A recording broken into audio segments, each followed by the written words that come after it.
Bhopal gas कांड की त्रासदी को 40 वर्ष पूरे हो चुके हैं। 2-3 दिसंबर 1984 की वो रात जब लोग अपने घरों में आराम से सो रहे थे, तभी अचानक डॉ केमिकल की यूनियन कार्बाइड फैक्ट्री से हुए गैस कांड ने भोपाल के लोगों को मौत की नींद सुला दिया। भोपाल की जनता जब तक कुछ समझ पाती, तब तक हजारों की संख्या में भोपाल की सड़कों और घरों में लाशें बिछ चुकी थीं। और जो लोग जिंदा बचे थे, वे आज तक गैस कांड का दंश झेल रहे हैं। गैस कांड की 40वीं बरसी पर ईएमएस टीवी की टीम यूनियन कार्बाइड स्थित जेपी नगर पहुंची, जहां बड़ी संख्या में लोग गैस कांड की बरसी पर इकट्ठा होकर सरकार से मुआवजा और इलाज की मांग कर रहे थे। बहुत परेशान रहते हैं। ये कहीं मेरे एक लड़का खत्म हुआ, लड़की खत्म, मेरी मम्मी भी खत्म है।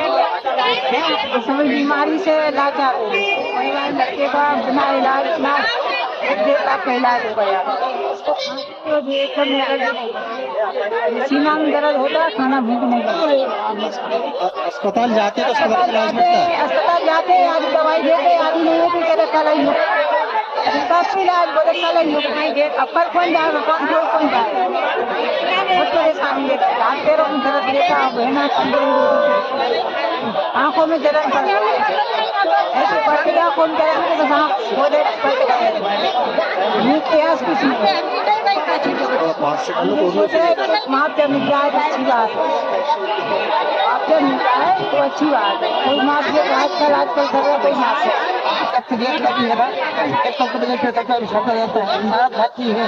तबियत ठीक नहीं है, गाना हाथ पे भी कुछ बेकार हो चुके हैं। इतने जगह रैलियों में गए, तमाम जगह परेशानी है भाई। अभी तक कुछ सिर्फ आपको 25,000 मिलेंगे। हमारे बड़े वाले बेटे की हालत खराब होती है। अच्छा, गैस राहत अस्पताल में आप जाते हैं तो वहाँ पर इलाज मिलता है क्या? बेटा वहाँ पे तो मिलता है, कभी गोली है तो दवाई नहीं है, दवा है तो गोली नहीं है, कभी डॉक्टर नहीं है, कभी कुछ नहीं है। दवा भी अच्छी मिलती है, अधूरी कल आधा पर तो आधा। क्या चाहते हैं आप? मुआवजा मिलना चाहिए और कितनी मुआवजे की अपेक्षा है आपको? कितना भाई हमें मुआवजा मिल जाता अच्छा हमारे बच्चों को। कितना? जितना होता आप लोग सबको उतना तो मिलना चाहिए। 40 साल हो गई परेशानी। 40 वर्ष का एक बहुत बड़ा सफर गुजर गया है। गैस पीड़ितों ने 40 साल में बहुत खोया है। जो मदद मिलना चाहिए थी गैस पीड़ितों को, जो मुआवजा राशि मिलना चाहिए थी और दोषी कंपनियों को सजा मिलना चाहिए थी, वो आज तक पूरा नहीं हुआ। गैस पीड़ित आज भी एमआईसी गैस की पीड़ा के कारण तिल करके मर रहे हैं। इलाज की जो माकूल व्यवस्था होना चाहिए अस्पतालों में, वो व्यवस्था नहीं की गई। और आज भी जो उस समय के अपराधी हैं, 8 में से 8 अपराधी जो बचे हुए हैं, भारतीय हैं, उनके खिलाफ केस चल रहा है। 2010 से केस चल रहा है और अपराधियों को एक दिन की भी सजा नहीं हुई।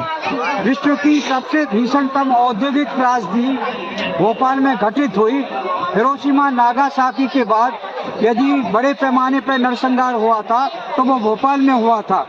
तो इस पीड़ा को, इस त्रासदी को गैस पीड़ित कैसे भूल सकते हैं? जिन्होंने उस समय को देखा है, समझा है, भुगता है, तो अपनी लाइफ में कभी नहीं भूलेंगे।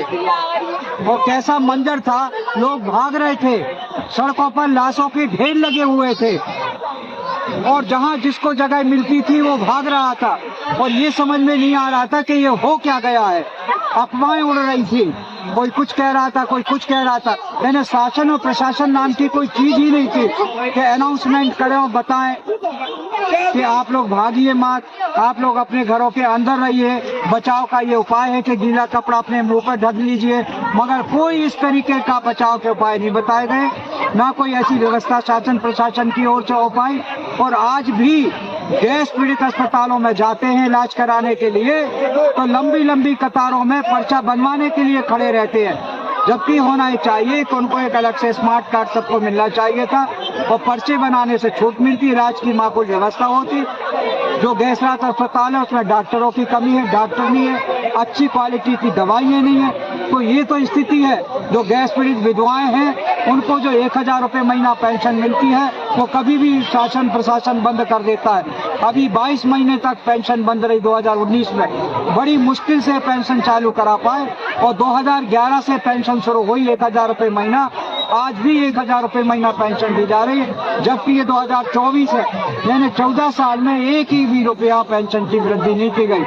तो इस तरीके से विधवाएं घुट घुट कर इस उम्र में वो पहुंच चुकी हैं, कोई 70 साल का, कोई 80 साल का है। तो ये आज जो हम लोग यहाँ पर बरसी को मनाते हैं, तो बरसी में संकल्प भी लेते हैं कि गैस पीड़ितों के हितों के लिए संघर्ष करेंगे और पिछले 40 साल से संघर्ष करते हुए आए हैं और आज भी संघर्ष करने का संकल्प लेते हैं और जो हमारे बीच में नहीं रहे उनको विनम्र श्रद्धांजलि अर्पित करते हैं।